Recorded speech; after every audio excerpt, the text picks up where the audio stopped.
steps, man. You find the mean, then you create a table of deviations. Find the mean from your list of deviations. Man, remember the good old days when I used to just annoy you all with bad ukulele songs? Like, what was that, country?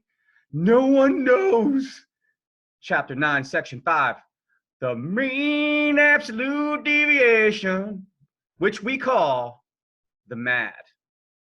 Wait, that's not what I wanted. I wanted blue. I wanted blue. Pen's too thick. There we go. Now I'm figuring it out. Oh, it's still too thick, but it's all right. I want to write MAD in thick letters because that's what we call it. We call it the MAD. The mean absolute deviation is the MAD because M-I-D, which might describe your feelings right now. Okay.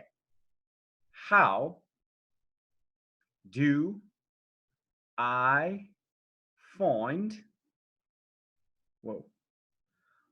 on average, how far the data are from the mean? How do I find out on average how do I find on average how far the data are from the mean? Okay, so this goes back to this idea of variation. How spread out is our data set? So if I have something like this, if I have 6, 8, 10, how spread out are those data versus 4, 8, 12? And if I call this data set A and I call this data set B, which one of those is more spread out? Well, hopefully you'll see data set B is more spread out. So its measures of variation should be greater. Yesterday we talked about 2 measures of variation, which were range and the IQR, interquartile range. We're not going to find the IQR. It'll take too long to find the quartiles, but we can use the range. And the range is just the greatest value minus the least value. So for data set A, that would be 10 minus 6. So the range is 4, whereas for data set B, it'd be 12 minus 4, which is 8. So this is a spread of 8. This is a spread of 4. So this B has a greater variation. Well, let's think about the mean absolute deviation. We'll come back to these little data sets, but let's think about what the mean absolute deviation is. Another measure of variation is the mean absolute deviation. So it's the third measure of variation. Just as there are 3 measures of center, mean, median, and mode, there are 3 measures of variation, which is range, interquartile range, or IQR, and mean absolute deviation, or MAD. The mean absolute deviation is the average of how much data values differ from the mean, which is basically a reformulation of this. How do I find on average how far the data are from the mean? Well, what if I told you the mean of both data set A and B is 8? How far are the data from the mean here? 6 and 10, 6 is about 2 away from the mean, 10 is about 2 away from the mean, 8's 0 away from the mean. For B, how far is 4 away from the mean? Well, that's 4 away, right? How far is 12 away from the mean? That's also 4 away. So whereas 6 and 10 were only 2 away from the mean, 4 and 12 are 4 away from the mean. So which one of these 2 data sets will have a greater mean absolute deviation? Data set B, because the values are further away from the mean. And we're going to figure out how to actually calculate that. And we're going to do that using 3 steps. There are 3 steps to find the MAD.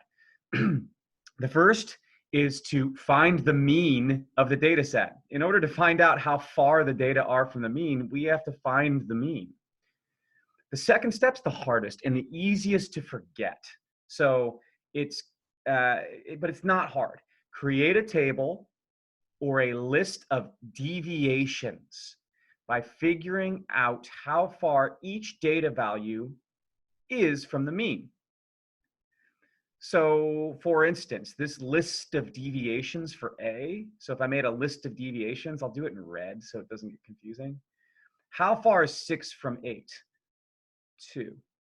And it says mean absolute deviation. So I think of it as absolute value. It's like doing 8 minus 6 is 2.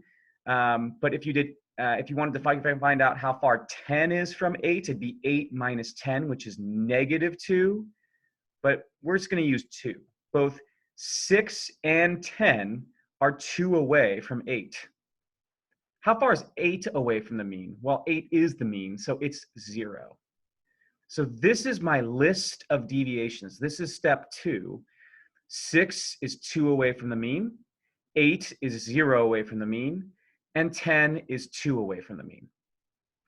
Now see if you can build this list in your head for B really quickly. How far is 4 from the mean? 4. How far is 8 from the mean? 0. And how far is 12 from the mean? 4. Will we ever put negative numbers in here? No. It's the mean absolute deviation, so they'll always be positive. So now we move on to the third step of finding the mean absolute deviation, which is to find the mean of your table or list in step 2. So I find the mean of this. So that would be to find the sum of all of the data. 2 plus 0 plus 2, that's 4, divided by 3. So this is 4/3. The mean absolute deviation is 4/3 for A. For B, it'd be 4 plus 0 plus 4. That's 8/3. That'd be 8/3 for B would be the mean absolute deviation. I like trying to use simple data sets to illustrate these things. And I think if you watch this video multiple times, it will help to see where we're headed. And then in the next part of the video, I'm going to actually calculate the mean absolute deviation so you can see the whole thing. So I'll be right back for part 2.